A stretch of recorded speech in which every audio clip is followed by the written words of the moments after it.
Hey Evan, how are you doing, man? Hey, I'm doing well. How are you doing today? Doing good. Feels good to be on the other side of the table this time. Absolutely. Absolutely. So before we bring Jason on, I want to get through a little bit of housekeeping here. For those of you guys who don't know, the Enduring Minds podcast.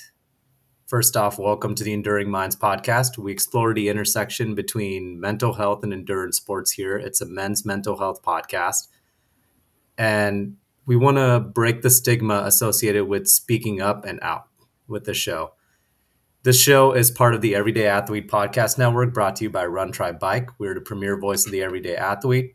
We bring you the best human interest stories in endurance sports. There's 9 shows now, including the newly launched Melon and MVP with Angela Hollowell.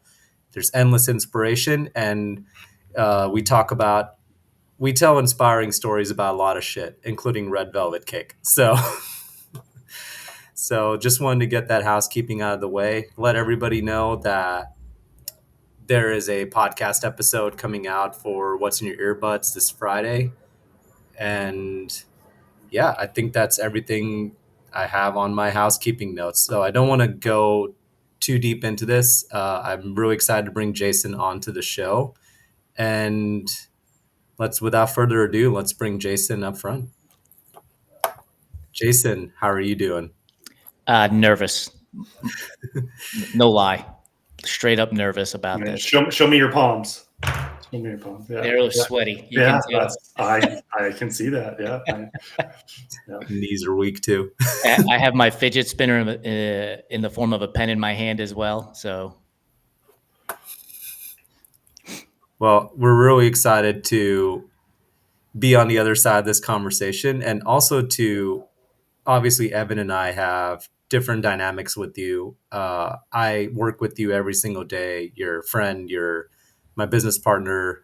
So we work together very closely. And Evan and I have very similar questions, and we both have our own questions, and we also have our own perspectives. So there's going to be a lot of like different angles of like trying to get deep into the core of like who you are. And we're very excited to dive into this conversation. So I want to get this going with a focus around Run Try Bike, because a big part of what we live and breathe is our business, and our business is in the digital media space. As we talked about this a little bit yesterday, I mean, we text every day, we communicate every day, and this is something we check with each other on. But our work really requires us to engage on multiple like social media platforms. And Evan, I want you to chime in on this as well, because you're building your personal brand as well. And all of us are very active on social media. Uh, One of the things it's not well spoken about in the industry, about what impact social media has on your mental health. For us, it's twofold, because when you log into Run Try Bike, you are not only making the comparisons uh, of business and entrepreneurship and our business space, you are also comparing yourself as an endurance athlete. So you have to deal with this twofold comparison every single day. How do you manage that, and what kind of impact does that have on you? um, when Mark Zuckerberg released this idea of um, community notes versus moderators, and people were leaving Meta to go to Blue Sky, my first reaction was not another fucking social media platform. Like, I just can't do it. Like, I just don't want to be on another place that's going to distract me, that's going to take time, that's going to do, all the things that social media does. And so it created terror, honestly. Like, okay, but what if we're not there as a company? What happens then?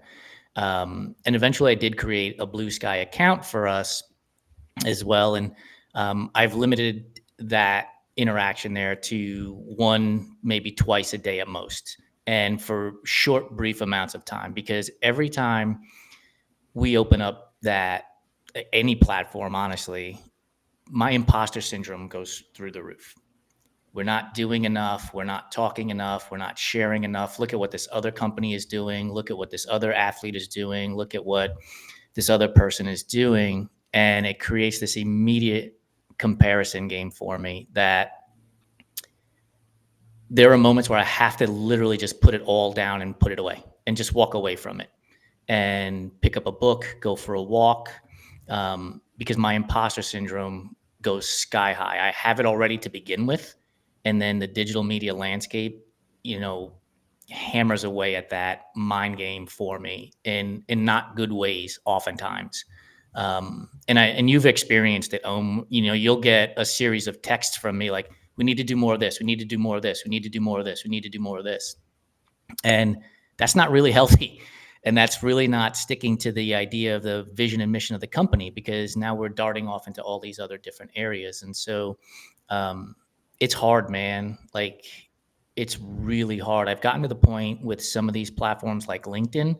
I go there in the morning and then I don't go there again for the rest of the day. And you know what? Nothing has changed there. And that lesson is being reinforced. If I go to Instagram twice a day, I'm going to engage and then I leave and then come back and then I leave. Everything that happens in the middle is still happening whether I'm there or not.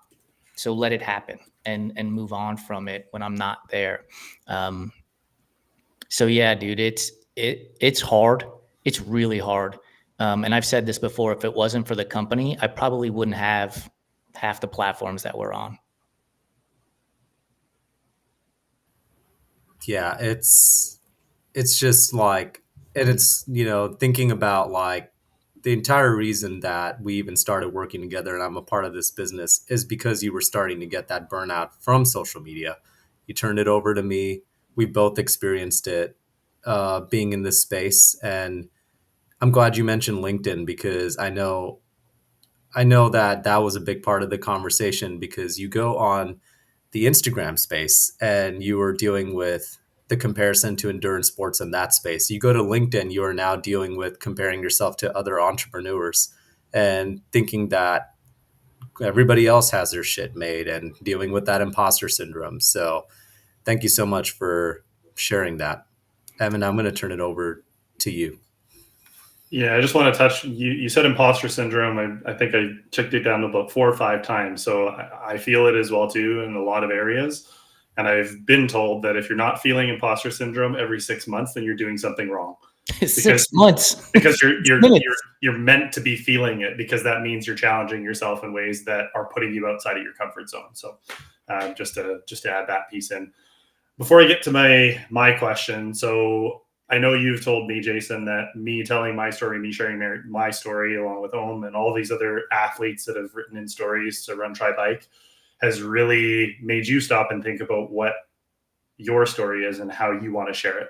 So first, I just want to say, I'm so proud of you for showing up today and being willing to share your story in this way, because I don't think, Ohm and I spoke about this yesterday, that so many people just see men as just like, having these like bro high fives and all this other stuff and not being able to actually talk about these things. So first, I just want to say that I'm super stoked that you're here and willing to share this, because I think it's going to touch a lot of people in a really profound way. So my question is going to take a little bit of a U-turn here. So endurance sports often come with pressures around weight, body image. Have you ever struggled with these pressures, and how did that affect your relationship with food, your body, your mental health? They absolutely have. And I love food. That's the thing that I think has had the biggest impact on me, because I love food. But when I first got into endurance sports, specifically triathlon, there is, and there still is, this concept that lighter is faster. And I'm super competitive. Like, I want to be the best at everything that I do. I want to be at the top of the list at everything I do. And I fell into this trap of lighter is faster, lighter is faster. And if anybody goes to my personal Instagram account, they'll see at the beginning it was all pictures of food, because that's what got me going. And before I knew it, food started to take a back seat to weight. And I was hiding the food that I was eating from posting on Instagram, and only sharing like, here's a picture of X meal, right? What they weren't seeing was me in the pantry at 11 o'clock at night, shoveling donut holes into my face, shoveling candy into my mouth, being at an office and eating candy constantly because I was hungry, because I was restricting myself, because I felt lighter was faster.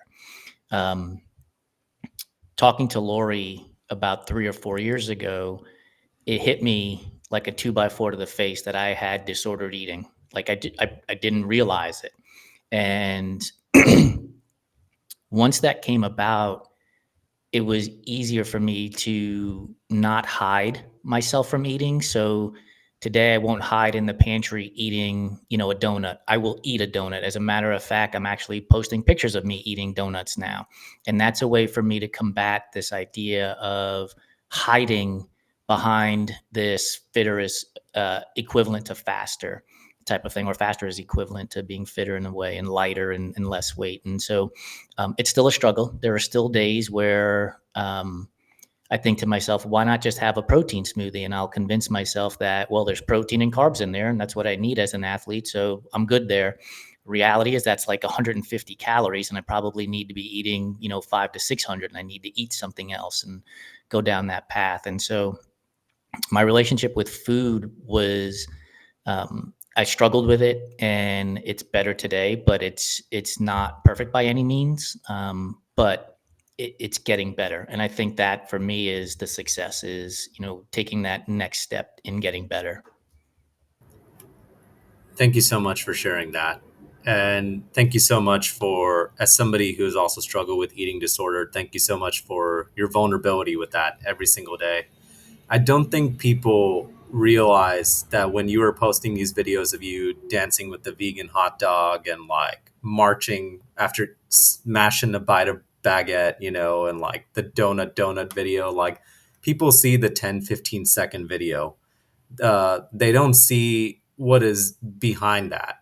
And knowing you, like I see the importance behind those videos, the importance of being vocal with like and visual with like eating and food, and um, knowing that deeper surface level, it has a huge impact on me. Like even just seeing that video, what would, in any case, like we always joke about how those food videos that you make go viral, right? But we don't. But there's such a deep level behind that, But and here's the thing about that, when I post a video or I share the video with you to post, like I put the phone away immediately afterwards. Like I don't want the reactions. I don't want to see the reactions. I kind of want to disconnect from it because it's not easy to do. It's still something I struggle with, right? Like it's it's funny, the vegan hot dog one. It's funny, and I love having humor in my life and showing people that you can have fun with food. Simultaneously, it's difficult because of this idea of me struggling with this idea that lighter is faster all along the way, and so it really is a double-edged sword, and I'm getting better with it, right?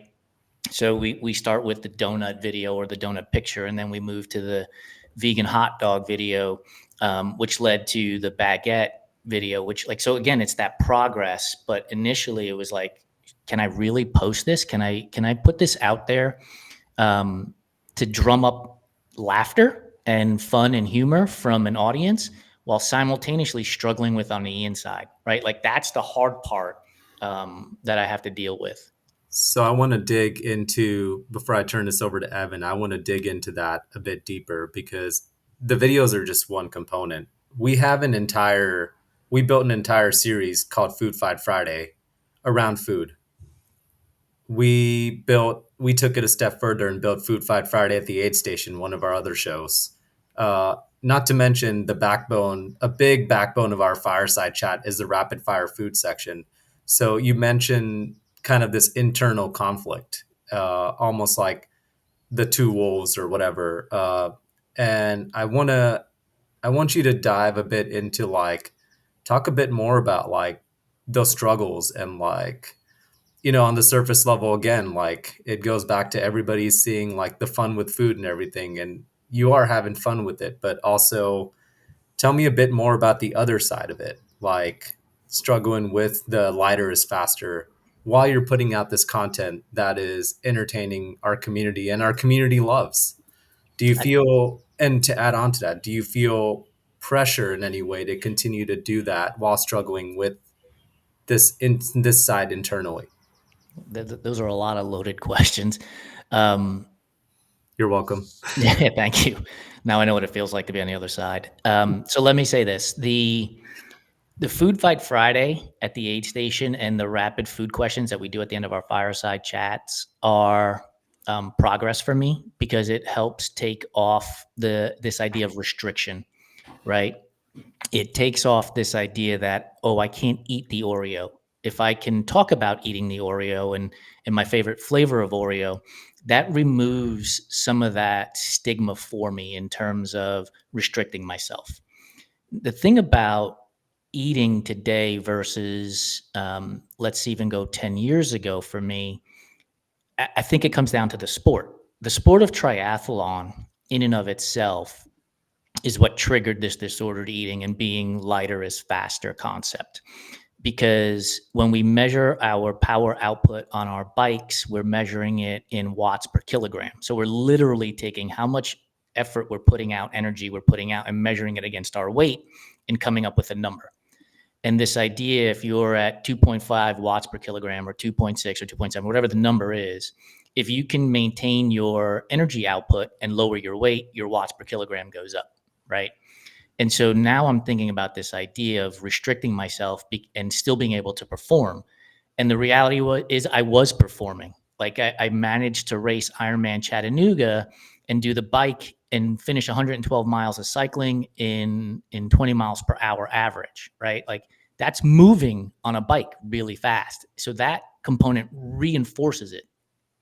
Today, when I run a 100-miler or Cocodona 250, I've got to eat, right? If you sit in your house all day for 24 hours, you're going to have to eat to stay alive. Well, now I'm out here putting out energy and going 100 miles in 20 hours to 26 hours or 5 days at Cocodona. You've got to eat. And so you get rid of this idea for me that lighter is faster in those scenarios, because the only way to take that next step at a 100-miler or at a multi-day event is to be energized and eating. And so I think that the sport in and of itself is also, by moving away from Ironman triathlon into trail and ultra running, I think that has also helped with the disordered eating that I dealt with. And so doing that also now allows me to do the Food Fight Friday at the aid station and allows me to do the rapid fire at the end of our fireside chats without any anxiety. And if anybody goes back and listens to any of these shows, you will notice that I don't tell you never to not eat anything. Like we have a big joke about pineapple on pizza. It's not something I will ever do. I don't like it. It's not for me. But if you're going to do it, celebrate it, do it, enjoy it. I will never tell you not to do it, because that's just another form of restriction. Like get rid of the gatekeeping in a way. Man, Jason, I love your responses, because you're not just telling your story, you're giving people tools and ways to manage something that they might be also going through, that they may now be listening to this and asking those questions that you were asking yourself of why am I doing this? Having that awareness and then putting action towards that awareness. So it's incredible. I love the answer so far. I want to turn it around to this idea that of control. So obviously doing these long endurance type events, whether it be triathlon, ultra running, any of these things, it's all about teaching us new tools and ways to manage our life. And I'm a firm believer that anything you can't control is teaching you how to let go. So how have you taken the lessons from the ultras, the triathlon, and also the lessons from the eating, and we can get more into the sobriety phase as well too. I know you have a story along those lines. So whether we'll call it addiction, I guess, because to be more broad, how have those two things helped one another? So how has the addiction and eating disorders helped the running and the triathlon, and how has the running and triathlon helped the other side? I'd like to hear both sides of it. So when you first started asking the question, my immediate thought process went to outsourcing. And it's ironic because earlier this week, I saw 3 posts on LinkedIn about outsourcing. And this goes back to Ohm coming into the company, and he got hired as an employee, and I outsourced social media to him so that I could be less in control of that. Because if I'm trying to control everything all at once, I'm controlling nothing, in all honesty, right? Like the alcohol would be controlling me, the food would be controlling me, and so being able to outsource helps. And outsourcing in this case is talking about it, is having conversations about it, that are open and vulnerable, and they aren't within my own head. Because for years, through alcohol abuse, the conversations were in my own head, and I'm going to give myself leeway, I'm going to give myself an out if I'm only talking to myself. But when you talk to other people, you can pick up perspective, you can pick up stories, you can pick up ideas, and you can now start to make changes. It's when we live within our own heads that I think we get caught in this rinse, repeat cycle, wash, rinse, repeat cycle. And so by letting go of that stuff is what has really helped me. So if you think about running, having a pacer or a crew and turning it over to them and allowing them to guide you and help you through the process is going to be big in getting you to the finish line. Having a coach in triathlon made a big difference for me because it taught me to let it go and let somebody else put the plan together for me that's going to help me get to the finish line. I mean, this is a men's mental health podcast, and men are terrible at seeking help. We are terrible at it. But the reality is you have to outsource that stuff. You have to raise your hand and ask for help and say, I'm struggling with X, whatever X is. Can you help me? And so if anybody who's ever engaged me in conversation via email, text, live conversation like this, the conversation almost always ends with, what can I do to help you? Right? Because a lot of people are afraid to ask for help. So instead I'll say, what can I do to help you, and give and open the door to them to say, actually, here's what I need. Conversely, I've had to be able to respond to people with what I need help with when they ask me that question.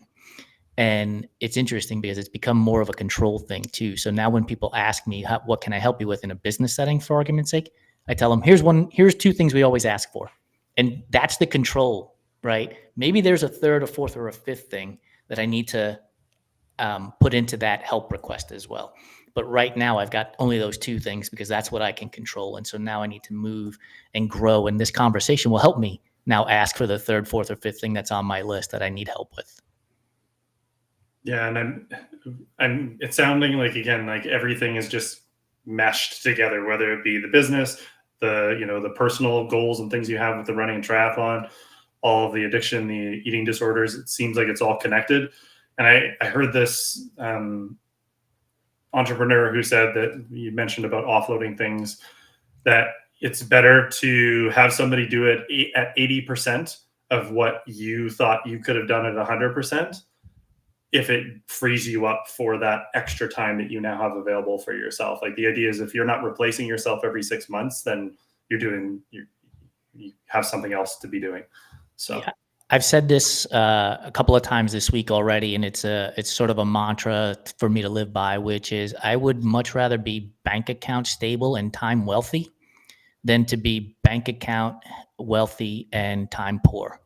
Outsourcing things and allowing other people to do things for me will allow me the time to go be more creative, to go do things, to go for a run, go for a walk, just to get away and allow myself to process, and then not deal with waking up at 2:30 in the morning in a panic attack because I forgot to do X or Y or Z, right? If it's somebody else's responsibility and they're helping me, and that, to your point, at 80%, that's a lot better than me struggling to do it and panic attacking at 2:30 a.m. because it's under 100% under my control.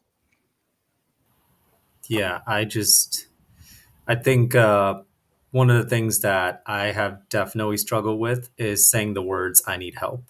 And I want to ask you that same question. You are very much a person who says, what can I do to help you?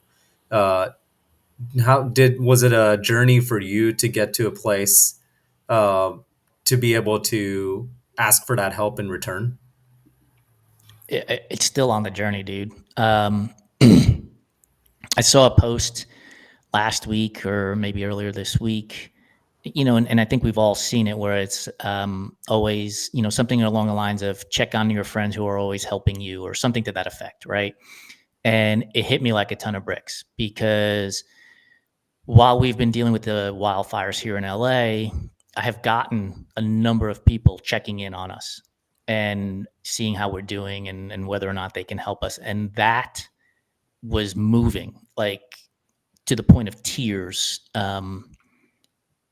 because you don't see that in the social media space. You don't get that in the social media space. But here we are now getting text messages and DMs and asking if we can help you. And that will give me um, license to ask for more help. But it's still a process. It's still very difficult to say, I need help with this. It's much easier for me to say, how can I help you? And be the person who's always there for somebody else than to look around and say, hey, you need to be there for me. I'll be honest. First off, like, thank you so much for sharing that. I could not agree more with those points. I'll be honest. I had a question going into your childhood, but you mentioned the LA wildfires, and I would be remiss if I didn't dive into that more because that's such a huge part of everything that is going on around us right now. And you've been vocal about it on social media, how it's affecting you on the mental side of it to have to sit there having a go bag ready, even with the fires around you contained, not knowing if the winds are going to pick up and you're going to be put in that situation where you are going to have to move, seeing the people around you having to evacuate, having to check in on friends, being checked in on by people who don't know what's going on from somewhere else, like Joe Harden. And I want to ask you, like, has it put a perspective on everything? You're still having to show up every day. You're still working on the business every day. You're continuing to live your life. But what is it? What is it like for your mindset to have that go bag ready, to have to be doing what is essentially like the world falling apart around you, around us? Yeah, man. It's the wildfires have been like a low simmer boil on my stress. This idea that this area is devastated, and you see build. I saw a video of a car going down the PCH, which we do every weekend. We drive to Hermosa, Manhattan Beach, and we run down there, and seeing structures no longer existing on the ocean side of the PCH, not on the land side, but on the ocean side. So, meaning the fire jumped the highway and the destruction that took place, it is so hard to see. And knowing that there are people, families, businesses, pets that are impacted by that. So, it's been like a low level simmer for my stress level. And then when Lori and I were packing go bags, like you're now making a decision. Do I take this? Do I not take this? Do I need this? Like the things that are comforting to you in your house, you start to realize, I don't need this thing. This thing, screw this. I don't need to take it with me. Will it suck if it gets lost in a fire? Absolutely. But it's not important. And so I think the perspective that I've been able to gain because of the fires on what's important and what's not important has also been heightened. And it's interesting because at the end of last year, and you know this in all the conversations that we have had, is that perspective is key, right? So we have 3,000, 3,500 followers on Instagram. I don't know what the number is. To somebody who's got 30,000, that's nothing. To somebody who's got 300, that's a ton. And so perspective has been a key word for me. And now with the fires, it becomes even a bigger word for 2025 perspective. What we're doing is important. The conversations we're having are important.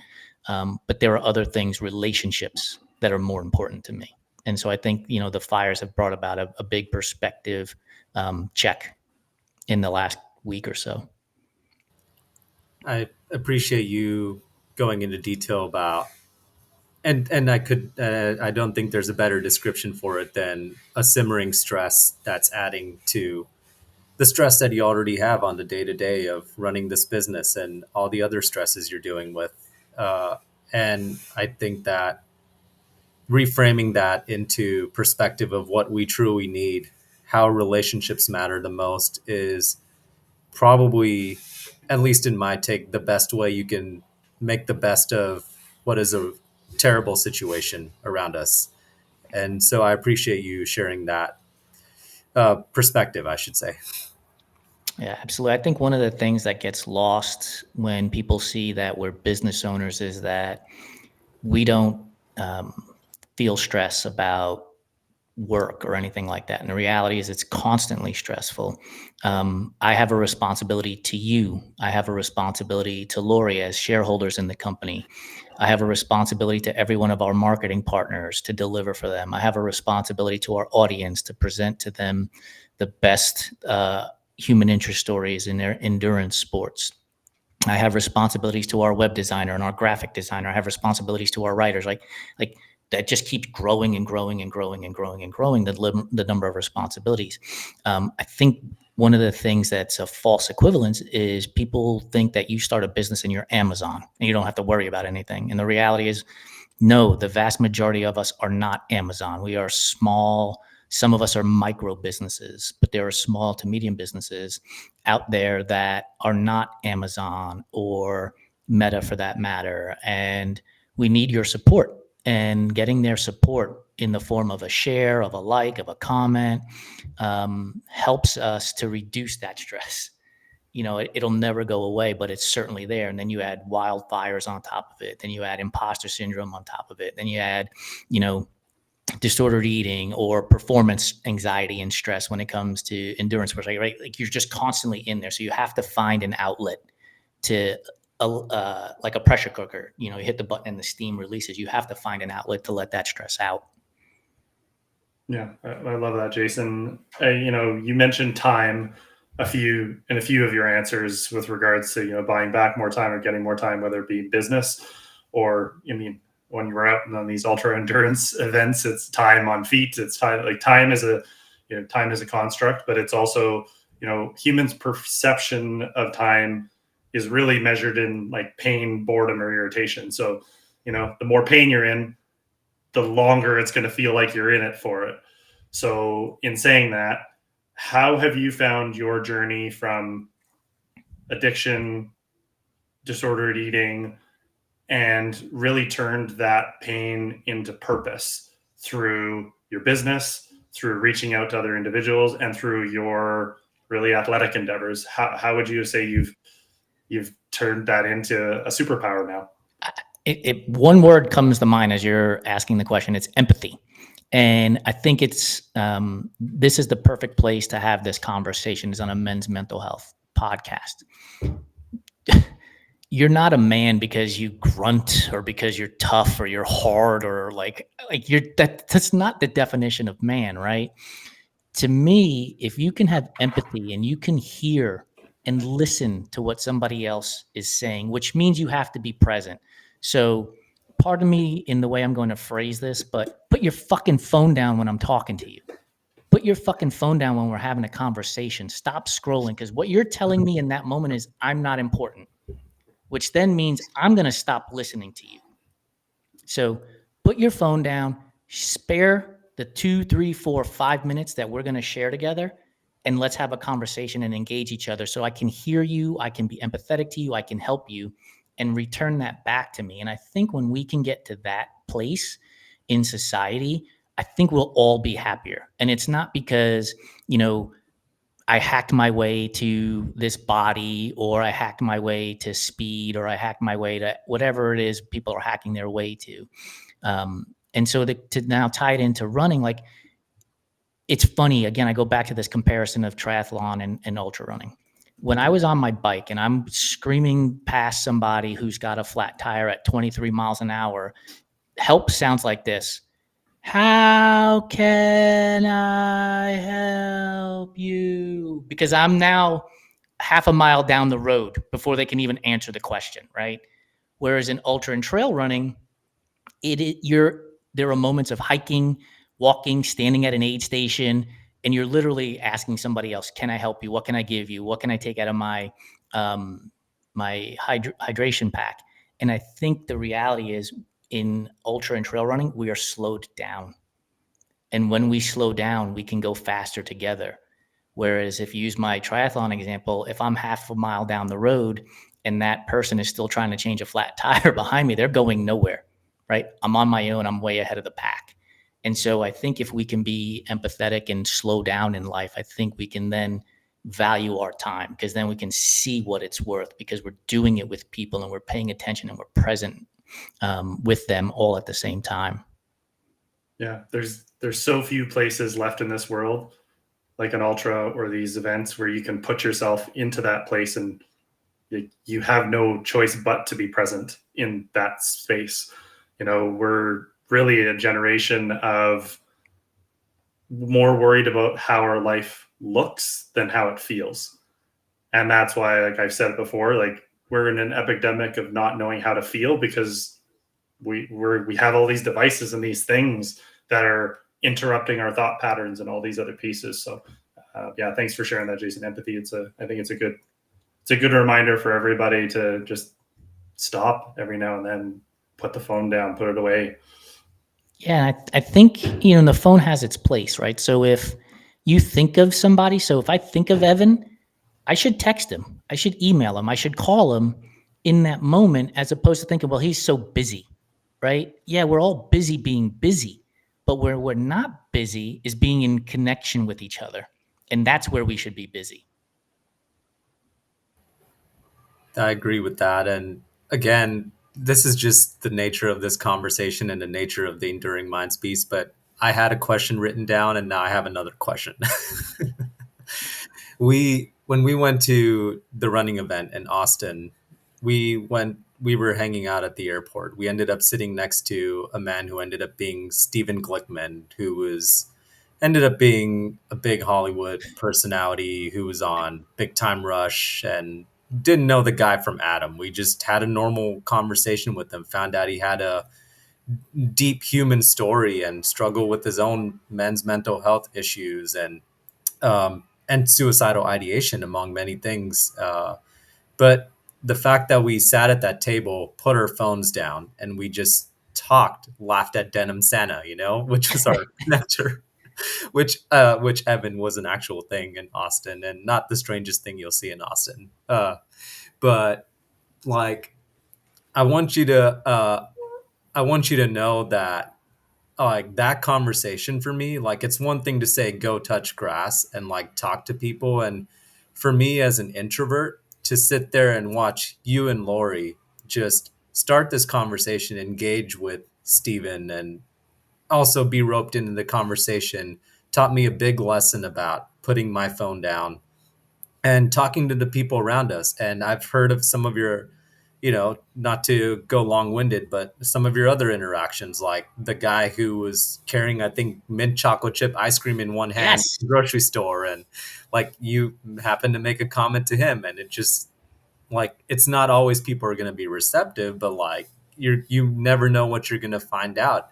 And we have this epidemic, as Evan said, about like just we're just so glued to our phones and we've stopped connecting. And I want you to talk more about like just connecting to other people and talking to people around you, because that moment was profound for me and it taught me a big lesson.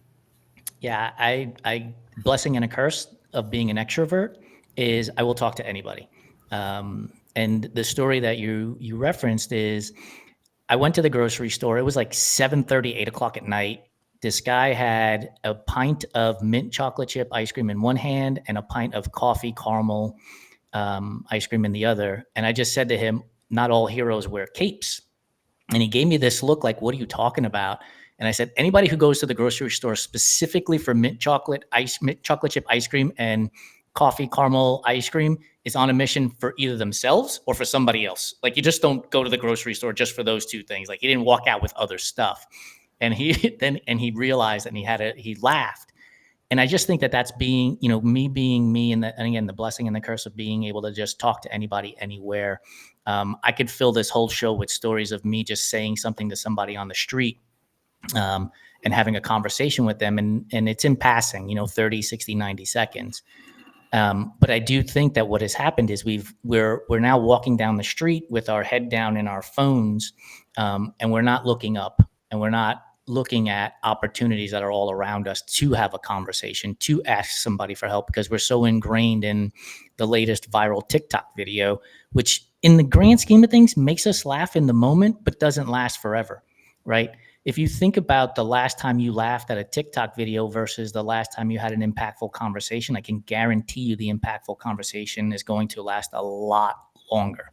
One of the examples I love to give about virality is the cranberry ocean spray dude on the skateboard, right? It was, I don't even remember the music, but that's the perfect example. I remember the dude on the skateboard, and I remember it was ocean spray cranberry juice, but I have no idea who the musical artist is. I can tell you, I remember the conversations that you and I had when we were at Tahoe 200 and we were making our way through to the finish line, and we put in the quote, the movie on YouTube from Al Pacino, where we talked about inches are everywhere. And I started crying in the middle of Tahoe 200 pacing you because it was so profound. I think those are the things that we should be focusing on, is that, 30, 60, 90-second engagement with people, including strangers.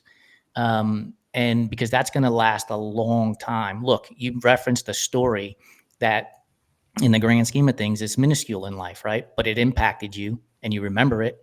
And now anybody who listens to this show is going to remember it. And so I think that's the key to it all, is like the domino effect of telling those stories and sharing those moments in life, which is exactly why this company is what this company is. Yeah, I think those moments are so important. I think that Tahoe 200 moment was profound for me as well. And hearing about, then I just, I keep replaying that clip in the hopes of like recapturing that moment. But once the moment's gone, it's gone. And I think that with social media and everything, we forget to like hone in on the moment and just feel the moment with all your senses while you're in it. And Yeah, but don't let it pass, right? Like, don't let this idea of that moment at Tahoe has come and gone.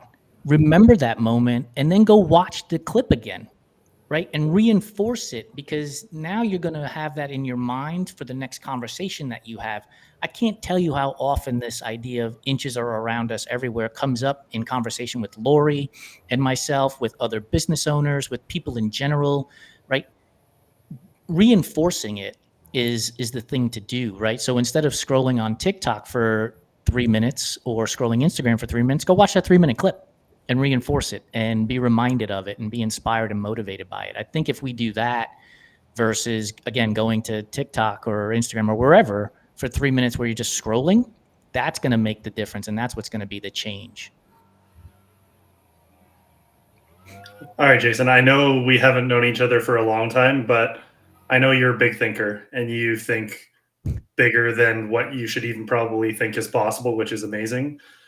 So I want to go to this idea that we were talking about with the real life connections, the, getting out of your phones and bringing things into real life. And I know we've discussed, in the past, like retreats and other things. For Run, Try, Bike, I get the sense that a long-term goal or vision is to move this out of the digital space and be able to bring people together in real life. So if money was no object today, and I said, in 3 years, where do you want that part of the business to be? I want to hear what your answer would be to that. Woo. Great question. So, man. All right. So first things first, Lori and I have discussed a running shoe store that is also a coffee shop and podcast studio. A running shoe store gets people in there, gets people talking. You have conversations, you have connections. Coffee does the same thing. And so in that realm right there, you're bringing in people who may not be runners that want a cup of coffee, and then C, the running side, because we believe that endurance sports helps us in so many ways. And when I say endurance sports, I don't mean going and doing an Ironman or a 100-miler or 250-miler. I mean, go do the 5K, go for the 2-mile walk, the 20-minute walk, like get outside. And so having the coffee shop connected to the running shoe store brings that connection between sport and non-sport. And then having the podcast studio allows for people to hear conversations like this in real time. Like, let's have an audience. So that's one of the dreams. Another dream, and I think we're putting it into effect already, is doing panel discussions. Like, let's go to places and have panel discussions about endurance sports and their impacts on our lives. Positively, hey, I did something I didn't think I could ever do. And negatively, yes, I stopped eating, certain foods because lighter was faster. And let's have those panel discussions at different events. TRE could be one of them. We could do it at, one of the ideas is doing it at car dealerships in various cities all across the country where they have open spaces for us to get to. I think that in-person style is another vision for me. And then you mentioned retreats. It's something that we're working on for this year. I would love to go from a single retreat to quarterly, where we have 4 of them a year in different parts of the country. Because look, I know not everybody can travel places. And if we can make it convenient for them to get to a place, then I'd love to do that. And I think all of that comes down to this idea of connecting on the human level in a spatial awareness setting too, right? Think about this. When we train, the vast majority of us train solo. So we put on our running shoes, we go out the door, we go run, we get lost in the woods, we come back. But the palpable energy when you go to a starting line and you're now surrounded by 100, 200, 300 people, or if it's an Ironman, 1,500 people, 2,000 people, like, it is energetic. Well, let's take that for a run, try, bike and make that the scenario where we're not training on our own. We're actually amongst a group of people and feeling that energy. I think if we can do that, man, sky's the limit. And it's big dreaming. Money is no object, as you said, but I do think that those are the things that we can get to because we're putting a path in place to get to those places. Yeah, I agree. And we're doing it in a way where we have this amazing community of everyday athletes that is like not one type of person, but all these different stories. And one of my favorite things about building that energetic space in this setting is that when people say when people talk about like not having room on the table, we say we're just going to build a bigger table. And I One of my appreciate, favorite statements. yeah, that's a trademark Jason statement right there. And a big reason why we do what we do is come to our table, we'll build a bigger table. That's it, man. The more people we can have at the table, the more we can learn. Is my belief. That's always been my thought process. If we're all saying the same thing, we're not growing and learning and getting out of our comfort zone. Excuse me. And I mean, it's cliche, right? Growth happens outside the comfort zone, but it's a cliche for a reason because it's true. Another one of my favorite sayings, and I've been posting it all morning because of Joe Harden's post about being on the cover of our magazine a year ago, is take risks and bet on yourself, right? And when I say that, I don't mean take like uncalculated risks. Like, don't just go spend money to spend money and be like, I'm taking a risk. Like, that's going to create more stress in the long run. But if you can take a risk and bet on yourself, I think good things come from that. And then that snowball effect occurs. And look, there's going to be peaks and valleys in those scenarios. It's never just going to be straight up hockey stick growth. You're going to have peaks and valleys along the way, but that's part of the process. That's part of the learning. That's part of the growth that happens. And yeah, man, I like all just talking about this right now is getting me excited. Like, my palms are not as sweaty anymore as they were at the beginning. Before I turn it over to, well, they're about to be sweaty again. before I turn it over to Evan for our last segment, I want to circle back. So this is a question that I had. It's not so much of a U-turn anymore because it fits right into this concept of like building a bigger table and building this community. We have a parallel in our childhoods, a very similar but different kind of thing in our childhoods. You grew up in the Bronx, and at some point in your life, like you were put into what was, if I'm not mistaken, more of in like a affluent school in a different neighborhood. That is an understatement, dude. In a much different neighborhood. In other words, moving from the Bronx to the northern end of Rockland County would be like moving from Anaheim to Thousand Oaks. And so one of the words that comes to mind that we've used a lot is disruptor. And you were forced from a very early age to try to like, I think that everybody everybody wants to belong to a space. Everybody wants to fit in, especially when you were a kid just trying to find your space.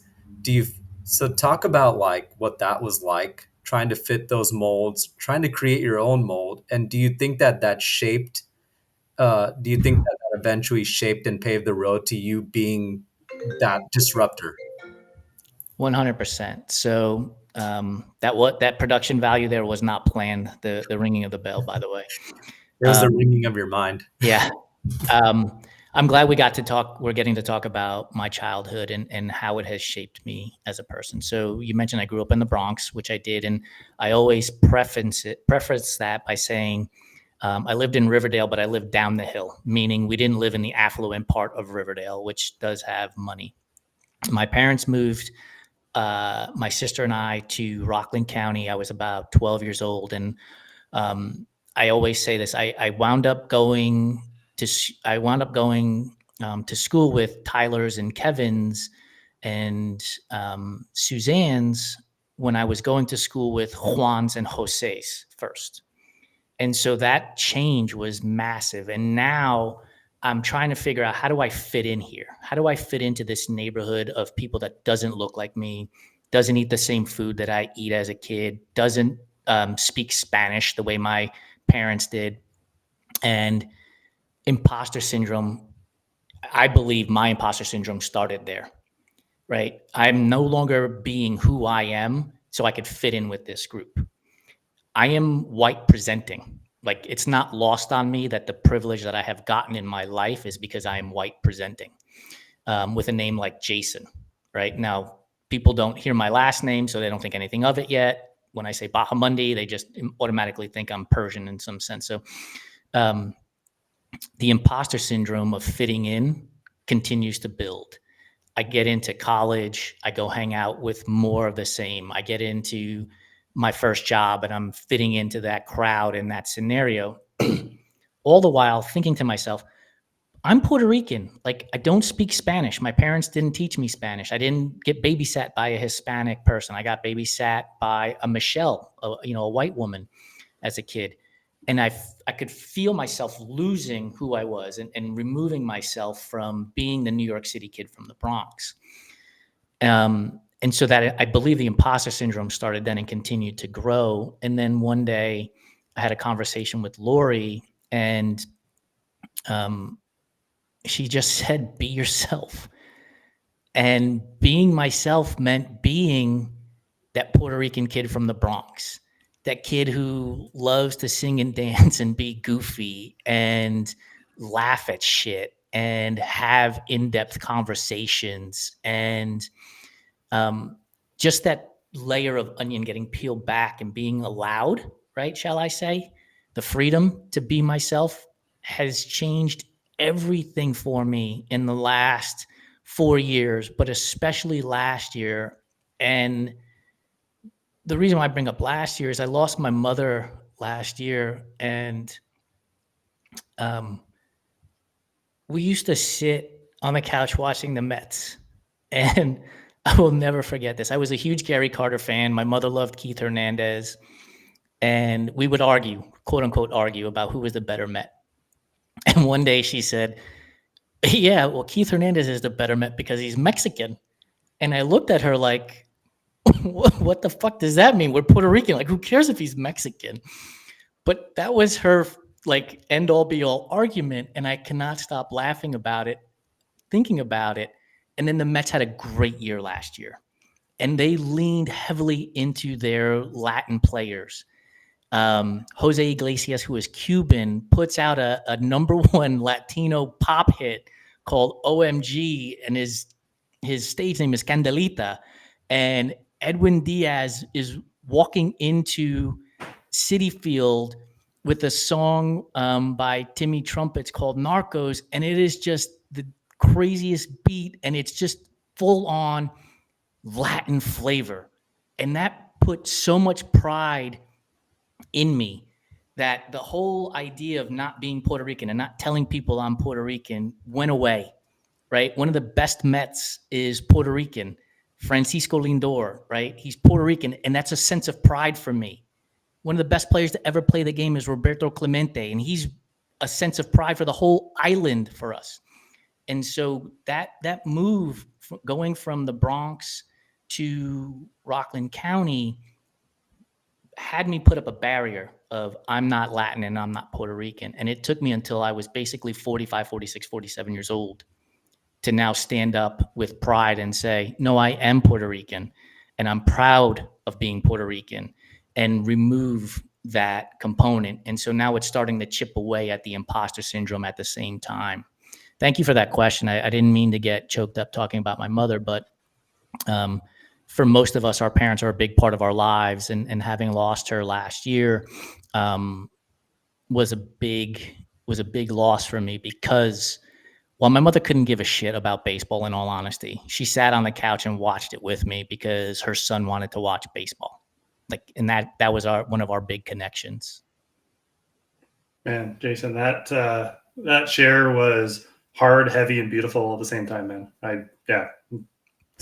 Appreciate you sharing that. I was hoping we would get to my childhood, because I think that's a big. I read Jamel Hill tweet. This is probably like 4 or 5 years ago, and she tweeted out, "We never outrun our childhood," and that has stuck with me since she tweeted it out. Like I said, 4 or 5 years ago, and it's been like a guiding light that has allowed me to talk about my childhood more and more and more. And it also shows that we can overcome the traumas that we've faced. It doesn't mean you do it overnight, right? But you can overcome it if you do want to, and if you want to work at it. Yeah, sounds like you found your little Jason and learned how to play again. Yeah, 100%. Yeah, that's awesome, man. So we're going to end today's episode with a little something new. We thought we would test it out on Jason because I know he loves new ideas and new things. So we're going to use it for future guests as well, too. So the segment is titled Stop, Start, Continue. And the basis of it is on the Japanese tradition of misogi. I don't know. Are you familiar with what misogi is, Jason? Om gave me a little bit of insight into it, but I think the audience would benefit from knowing it all. Sure. So at its core, misogi is about transformation. It's about shedding old habits, beliefs, ideas, and really embracing and letting in a new, more powerful version of yourself. And at the same time, letting go and surrendering in order to succeed in that growth. So we're going to be inviting other Enduring Minds members of the community, athletes, part of the Everyday Athlete podcast, to be a part of this in a bigger way. So watch out for more of that as we kind of cement this. But I'm going to go ahead with the first question. So this is your stop question, Jason. If you had to choose one mental or emotional habit you want to leave behind this year, what would it be and why? Questioning myself on whether or not I'm good enough to do it. I am. The reality is I am good enough to do it. I have built a company with help from a lot of people over the last 5 years that is recognized in this space. And I need to stop questioning whether or not we belong here, because the reality is we do belong here. But I still question myself on a constant basis. Like, do we reach out to this person? Do we reach out to that person? Are we good enough to be part of their marketing strategy? And the answer is we are. We're good enough. Yeah, absolutely. That's beautiful. Very succinct. I like it. Your second question, your start question. If you were to commit to a radical mental shift this year that would force you to grow in new ways, what would it be and why? I think the thing that I'm a very confident person. I do believe I can do anything. But then I put up this wall of excuses as to why I can't do it. So I need to start doing the thing instead of putting up the wall as the first step to the start. Like, start the thing, go do the thing. Yeah, take the action Yep. is what I'm hearing. That's my word for 2025 is action. So we're all doing the thing. All right. The third and final question for you is your continue question. If you had to symbolically cleanse or renew one aspect of your mental health in the next year, what would it be and why? Ooh. Something that you're already doing that you want to do, keep going with and do better. Yeah, I think it's talking to people. Because for me, and when I say talk, I mean talk like this. I don't mean texting. I don't mean emailing. That's not talking. That's writing and reading, but talking to people. And that's already started to happen. We have these conversations here, but on LinkedIn, I reached out to Sean Bemis and I said to him, "Hey man, if you just want to chat, let's chat." And we've got a call scheduled for next week already. I interviewed Andrew Marmion late last week, I should say. And I was like, dude, if you want to just talk, we don't have to do an interview. We can just talk. And that's on the schedule as well for us to just have a conversation in the middle of nowhere. So I think that continuing of let's just talk to talk, not let's just not talk to have business, not, talk to interview you for a story. Like, let's just chat, I think is the thing that I want to continue to do more of this year as we progress and get closer to each other by being more engaged with each other and present with each other. That's beautiful. Yeah, before I close this out, one of the things I appreciate, even in our interactions with us, is if one of us is having a rough time, we put aside the business during our meetings. And you're the first to say the business will always be there. First off, I want to ask you, how are you? And so I feel like you were already on the path you were already doing your best to live that principle and continue that principle. So that is a lesson I learned from my mentor, Bill Schroeder. In a business setting, in a new setting, the thing that we almost all gravitate towards as the opening line in a conversation is, what do you do for a living? Honestly, that's boring. I don't like, who cares what you do for a living? So Bill taught me that ask something. He would always ask somebody in a new meeting is, what do you do for fun? Right? Immediately that goes to a happy place. That puts a smile on a person's face and they are open to conversation immediately. And so I think when we have our business meetings, and for anybody, right, we should be having those conversations from that perspective, from that standpoint. What do you do for fun? We're going to get into business. We know why we're here for the conversation. We know why we're here for the meeting. We're going to talk about it, of course. Especially if you go to like a networking event, right? Like, you always know that. Or if you're at the starting line of a race, like asking somebody what you do for a living, like, boring. Let's talk about something that's fun. And I will share a story with you guys that I think is apropos to why we should be having more fun and doing more things like this. I raced Ironman Louisville a number of years ago. I think it was 2017.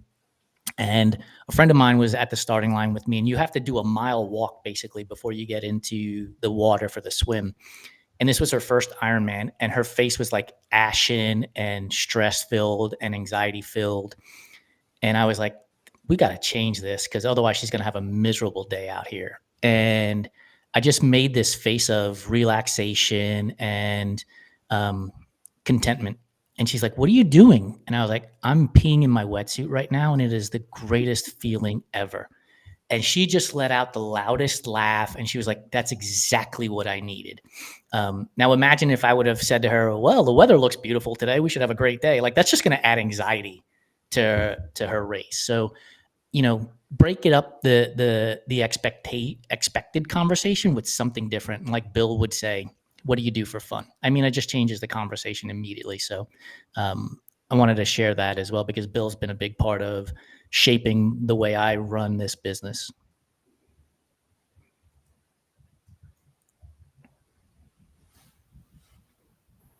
Yeah, it's Yeah, I've heard, I feel like I've known Bill through all the stories about him, and I just, I was just thinking about like all the stories, like you have essentially passed on a lot of Bill's teachings over to me, and they have shaped me as an entrepreneur, and as a human being. And appreciate your mentorship and appreciate learning more about Bill's teachings through you.